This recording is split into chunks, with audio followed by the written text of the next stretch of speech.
여러분 안녕하십니까? 오늘도 2022년 2월 28일 2월의 마지막 날이네요. 내일부터는 절기상 봄으로 들어가는 3월의 시작입니다. 오늘도 우리에게 주시는 말씀 마음에 새기며 오늘의 양식으로 삼읍시다. 누가복음 17장 20절로 37절 제가 세 부분으로 나눠서 봉독합니다.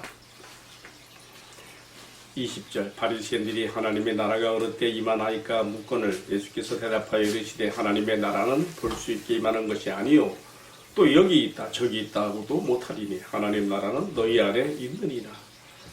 또 제자들에게 이르시되 때가 이르리니 너희가 인자의 날 하루를 보고자 하되 보지 못하리라.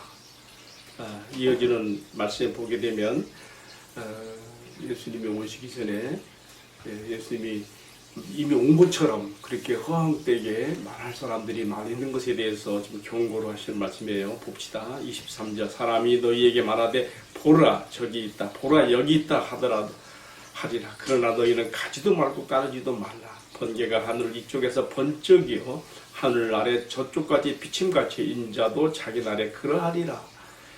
그러나 그가 먼저 많은 고난을 받으며 이 세대에게 버림받아야 할지니라. 노아의 때에 된 것 같이 인자의 날에도 그러하리라. 자, 마지막 세 번째 부분의 말씀은요. 주님이 재림의 날에 심판해 주러 오실 때에 세상에서 어떤 풍경이 벌어지며 사람들이 어떻게 그날이 그들에게 덕과 같이 임할 것인지를 가르쳐 줍니다. 27절입니다. 노아가 방주에 들어가던 날까지 사람들이 먹고 마시고 장가들고 시집가더니 홍수가 나서 그들을 다 멸망시켰으며 또 롯의 때와 같으리니 사람들이 먹고 마시고 사고 팔고 심고 집을 짓더니 롯이 소돔에서 나가던 날에 하늘로부터 불과 유황이 비오듯 하여 그들을 멸망시켰느니라. 자, 이어지는 몇 구절 말씀은 제가 말씀으로 함께 나누겠습니다. 자, 오늘 봉독한 말씀을 가지고 세상 심판의 날을 준비하는 지혜롭고 좋은 신앙이란 무엇인가에 대해서 함께 말씀을 나누겠습니다. 앞서 말씀에서도요, 제가 좋은 신앙이란 무엇인가 해서 다른 사람에 대해서 실족하지 않게 하는 성숙한 신앙에 대해서 말씀드렸고요. 또 용서에 대해서 그리고 겨자씨 같은 작은 믿음 같지만 생명력이 있는 믿음에 대해서 말씀드렸고 또 좋은 종이란 어떤 종인가 자기가 맡은 일뿐만 아니라 그 외에도 더 하며 그렇게 다 많은 일을 하고서도 나는 무익한 종이라 말할 수 있는 그런 종. 마지막으로 감사에 대해서 말씀드렸습니다. 감사가 우리 믿음을 표현하는 가장 좋은 믿음의 표현, 신앙의 하나의 방법이죠. 자, 좋은 신앙 5가지 말씀드렸는데 오늘은 또 이어서 정말 좋은 신앙, 주님이 칭찬하시는 좋은 신앙이란 무엇인가? 그건 주님이 다시 오시는 날을 준비하는 자, 재림신앙으로 살아가는 자, 바로 이 점을 오늘 강조하고 있습니다. 자, 오늘의 말씀은 어떻게 시작되는가 하면요. 바리새인들이 예수님께 물었습니다. 하나님 나라가 어느 때 임하는 것입니까? 지금 그들은 외형적인 하나님 나라에 임함을 기대하고 있는 것입니다. 마치 그 다윗 때, 그 왕국 때 그 참 주변의 모든 국가를 정복하고 이스라엘이 우뚝 선 그러한 찬란한 나라를 이뤘던 것처럼 지금 그들은 메시아 시대를 기다리고 있는 거예요. 메시아, 자기 백성의 구원자로 오시는 메시아 시대, 그가 오시면 다윗을 이어서 오셔서 이 나라를 이루시게 되면 자신들을 지금 속박하고 있는 로마 제국도 무너뜨리고 세상에 찬란한 외형적으로 임하는 그 나라를 기대하고 있는 것이죠. 자, 여기에 대해서 예수님 어떻게 말씀했습니까? 하나님 나라는 볼 수 있게 임하는 것이 아니다. 물론 주님 재림 때는 볼 수 있게 임해요. 그러나 지금 질문을 받은 그 당시로 주님 하시는 말씀이에요. 또 여기 있다 저기 있다 그렇게 국부적으로 임하는 것처럼 할 수도 없는 것이다. 그러면서 뭐라 했어요? 하나님 나라는 너희 안에 있느니라. 자, 하나님 나라는 너희 안에 있느니라. 이 말씀 첫 대하면 좀 오해가 돼요. 예수님이 바리새인들을 정말 유선적인 그런 신앙에 대해서 책망하시고 준엄하게 꾸짖으셨는데 어떻게 영광스러운 이 거룩한 하나님 나라가 너희 안에 바리새인들 안에 있다는 말이에요. 말이 안 되잖아요. 그러니까 이 구절의 말씀을 잘 이해해야 돼요. 그런데 다행히 영어 성경 NI 버전에서는 이걸 잘 이렇게 설명해 놨어요. 보니까 이렇게 되어 놨어요. 하나님 나라가 어떻게 되어 있느냐. 인유, 너희 안에 있다는 그것이 아니에요. 인유가 아니고 뭐라고 써 있어요? In your midst. 미스트. 또 다른 말로 하면 이거 미스트라는 너희 사이에. 또 다른 말로 하면 among you. 너희 지금 둘러싸인 가운데 있다는 그거거든요. NIV 성경에서 이렇게 우리가 보게 되면서요. 자, 그럼 이것을 어떻게 풀어야 되는가? 억지로 푸는 거 절대 아니에요. 지금 바리새인들이 기대하고 있는 메시아 시대, 메시아가 오시면 그 찬란한 다윗의 왕국을 지어나는 나라가 이루어질 것인데 어느 때마냐? 참 아이러니하잖아요. 왜요? 지금 그들이 기다리고 있는 그 메시아의 시대가 지금 임했거든요. 그 예수님이 바로 너희 안에 이 말씀 속에는 지금 너희가 둘러싸고 있는 너희 안에, 너희 사이에, 너희 중에 지금 내가 있지 않느냐? 이 나라의 왕으로, 이 나라의 하나님 나라의 통치 권세를 가지고 내가 지금 이 땅에 왔는데, 이 땅에 하나님 나라를 이미 시작했는데, 그래서 예수님의 공생의 첫 일정이 뭐예요? 하나님 나라가 가까이 왔으니 너희는 회개하고 복음을 믿어라 아닙니까? 바리새인들은 이 말을 이해할 수 없었을 거예요. 왜요? 예수님을 구원자 메시아로 믿지 않았으니까요. 여러분, 왕이 있는 곳에 그 나라가 임하고 왕이 있는 곳에 그 나라의 통치 권세가 집행되어지며 왕이 임하는 그곳에 그 나라의 영광이 있는 거예요. 메시아로 오신 그 예수님을 알아보지 못했으므로 지금 그들에게 둘러싸여서 그들 사이에 있는데도 그들은 이것을 못 알아본 것이죠. 자, 이번에는 예수님께서 이렇게 자신을 몰라보는 바리새인들을 등 뒤로 하고 이번에는 자신을 따르는 제자들에게 말씀하십니다. 뭐라고 하십니까? 22절 이하에 나오지요. 그 제자들에게 이르시되 때가 이르리니 너희가 인자에는 하루를 보고자 하되 보지 못하리라. 사람들이 너희에게 말하되 보라 저기 있다, 보라 여기 있다 하리라. 그러나 너희는 가지 말고 따르지 말라. 무슨 말씀이겠습니까? 아주 중요한 말씀이죠. 예수님께서 세상의 심판주로 재림의 주로 오시기 전에 이 세상에서 어떤 일이 벌어질 것인가. 주님의 재림을 이용해서 다시 오시는 주님의 그 재림을 이용해서 사람들을 허황되게 유혹하고 여기에 이미 임한 것처럼 지금 그런 사람들 많아요. 이미 예수님이 왔다고, 재림을 주러 왔다고.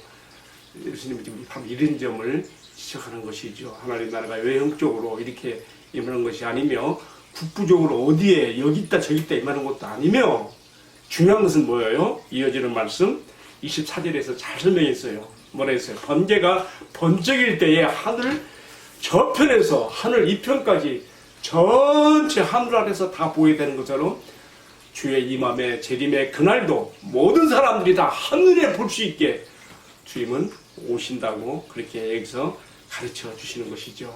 그 영광스러운 찬란한 재림의 그날 천군 천사를 호위하고 호위를 받으시며 심판의 나팔이 불려오는 세상에 임할 때에 주님이 우리에게 영광스럽게 오실 터인데 그러나 주님은 또 한 가지 덧붙였어요. 그러나 25절입니다. 그가 먼저 많은 고난을 받으며 이 세대에게 버림받아야 할지니라. 무슨 말입니까?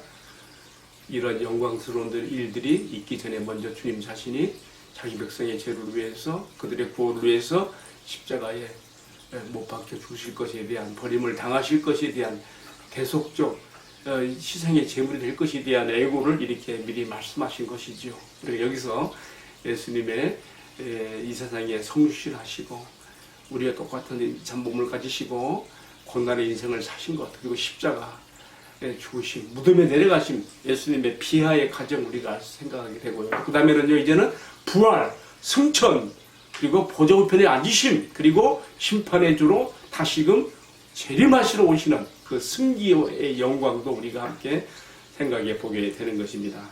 자, 예수님이 이렇게 말씀하신 다음에 그가 재림의 주로 이 땅에 오실 때에 세상에서 벌어질 풍경이 어떤 모습일 것인가에 대해서 분명히 말씀하십니다. 성경에 나타난 두 가지, 하나님께서 오고 오는 모든 시대의 사람들에게 하나님께서 지금 세상의 죄악을 그냥 두고 보는 것 같지만은 반드시 심판한다고 하시는 표시로 주신 두 가지 사인, 경고의 표시가 있죠. 뭡니까? 하나는 노아의 홍수 심판이고, 또 하나는요, 소돔 고모라의 멸망이죠. 하나는 물로 심판, 하나는 불로 심판. 장차 올 심판은 바로 불로 심판이죠. 물로 심판은 아니에요. 왜냐하면 하나님께서 무지개 언약을 통해서 창세기 6, 7, 8, 9장에 나오지 않습니까? 무지개 언약을 통해서 노아 홍수의 사람들이 다시는 노아에게 말씀할 때에 물로는 심판하지 않는다 했거든요. 어쨌든 두 가지 지금 예수님께서 노아 홍수 때 소돔 고모라 심판 때를 언급하시면서 내가 올 때에도 세상이 바로 이런 모습으로 있을 것이다 라고 지금 경고하시는 것입니다. 어떤 모습일까요? 여기 보니까 노아가 방주에 들어간 날까지 사람들이 먹고 마시고 장가들고 시집가더니 홍수가 나서 그들을 다 멸망시켰으며, 또 한 가지 롯의 때와 같으리니 사람들이 먹고 마시고 사고 팔고 심고 집을 짓더니 또 오늘날 똑같은 모습 아닙니까? 사람들이요, 먹고 마시고 사고 팔고 시집가고 장가가고 얼마나 많은 집들을 짓고 있습니까? 그러나 그날에 하루로부터 불과 유황이 비오듯 쏟아져서 다 멸망친 것처럼 인자의 날에도 재림의 날에도 그러리라 말씀하시는 것이죠. 여러분, 먹고 마시고 시집가고 장가가는 것이 죄입니까? 아니죠. 또 심고 거두고 물건을 사고 팔고 집을 짓고 이게 죄입니까? 아니죠. 절대 아니죠. 이것들은 정당한 정상적인 일상의 삶이죠. 그런데 왜 주님은 이런 것이 그들에게 심판을 당하게 하는 이유가 된다고 말씀할까요? 핵심은 한 가지입니다. 육신적인 일에만 몰두하고 거기에 집중하여 살다가 영적인 준비, 더 중요한 이 육신 하나의 껍데기에 불과하지 않습니까? 사람의 더 중요한 것은 이놈의 영혼의 준비가 하나도 안 돼 있던 거예요. 그래서 그날이 덕과 같이 임할 것이다. 주님께서는 우리에게 참 좋은 신앙이란 무엇인가, 지혜로운 자는 어떤 자인가, 그래서 우리에게 암시함으로 가르쳐 주십니다. 그건 평상시에 이 세상 사람들처럼 먹고 마시고 결혼도 하고 시집장가 하고 또 집을 짓고 사고 팔 그런 일상적인 삶을 하겠지만은, 그럼에도 불구하고 더 중요한 건 뭐예요? 주님 오심의 날을 준비하고 기다리는 신앙생활. 여러분, 우리의 평범한 일상의 삶 가운데 신앙생활이 함께 귀하고 중요한 것입니다. 우리가 깨어있는 표시예요.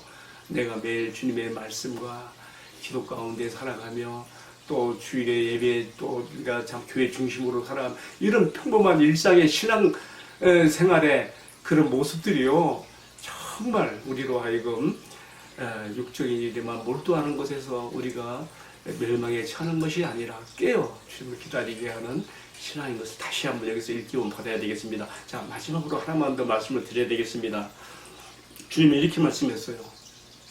그날에 지금 제가 드린 말씀 30절 이하에 나오는 말씀에 34절 두 사람이 그 밤에 자리에 눕는데 한 사람은 데려감 당하고 한 사람은 버림 당할 것이다. 밤에 이야기를 했어요. 그 다음에 또 다른 얘기도 했어요. 두 여자가 맷돌을 갖고 있는데 한 여자는 데려감을 당할 것이고 한 여자는 버려둠을 당할 것이다. 낮에 이야기를 했어요. 왜 밤에 얘기가 낮에 얘기를 했을까요? 왜 그럴까요? 여러분, 그렇지 않습니까? 우리가 살고 있는 지구가 지금 우리는 낮이지만은 반대편 사람들은 밤이에요. 또 반대편 사람들이 밤이지만 여기는 지금 낮인 것처럼 주님의 재림의 때에 지금 낮에 속하여 지금 있는 사람, 또 밤에 속하여 있는 사람 다 전체적으로 좀 말씀하시는 것이죠. 중요한 것은 어떤 사람은 데려감을 당하고 어떤 사람들은 버림을 당할 것이다. 참 이렇게 말씀하심으로써 우리가 정말 이 말씀 앞에 경각심을 가지고 깨어서 주님의 오심을 기다려야 될 것을 말씀하시며 그것이 좋은 신앙이라고 가르치고 있는 것입니다. 주님은 이 말씀도 덧붙였어요. 롯의 처를 생각하라. 롯의 처를 기억하라 그랬어요. 여러분, 저는 오늘 말씀을 마감하면서 특별히 롯의 처를 기억하라가 마음에 닿아집니다. 왜 그렇습니까? 롯의 처는요, 하늘로부터 불비가 유황이 쏟아지는 그 심판에서 벗어난 사람이에요. 성 밖으로 나왔으니까요. 그런데 어떻습니까?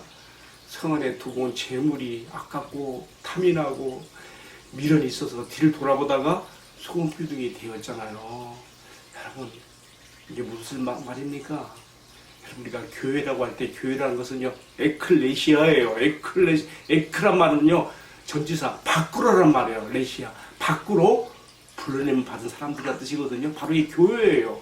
우리 성도들 가운데도 멸망당할 세상으로부터 밖으로 불러냄을 받았지만은 세상 재물에 마음을 뺏기고 눈이 어두워져서 거기에 현실적인 세속적인 육적인 일에만 몰두하다가 그날이 덕과 같이 임할 자들이 있다는 것을 경고하심이 아니겠습니까? 노쇠처를 기억하라. 이 말씀을 마음 깊이 우리가 새기고 주의 오심의 날을 우리가 준비하는 지혜로운 좋은 신앙의 사람들이 되어야 되겠습니다. 주님께서 누가복음 16장 13절을 앞선 말씀에 나왔지요. 너희가 하나님과 재물을 겸하여 섬길 수 없느니라. 재물이 우상이 되어 있고 인생의 전부인 것처럼 행복인 것처럼 생각하는 이 시대에서 우리가 깨어있는 하나님의 속한 하나님 나라에 속한 백성으로서 주의 오심을 다시 기다리는 주님의 오심을 기다리고 준비하는 좋은 신앙의 사람들이 되기를 주님의 이름으로 축복합니다. 기도하겠습니다. 사랑하시는 주님, 우리에게 어떻게 살아가는 것이 참 인생의 지혜로운 자인지를 가르쳐 주셨습니다. 이 세상이 전부가 아니고 육적인 삶이 전부가 아니고 우리가 어디서 나의 영원한 장래를 보낼 것인지 우리에게 기다리고 있는 주님의 오심의 날이 있습니다. 깨어 기도하며 세상 재물 때문에 마음을 뺏기지 아니하고 밖으로 불냄을 받은 하나님의 백성으로서 하나님을 예배하고 섬기는 자로서 일상의 삶을 잘 이루어가는 죄들 되게 하여 주옵소서. 모든 말씀을 주 예수님 이름 받도록 기도 올리옵나이다. 아멘. 예, 마쳤습니다. 감사합니다. 내일 또 뵙겠습니다.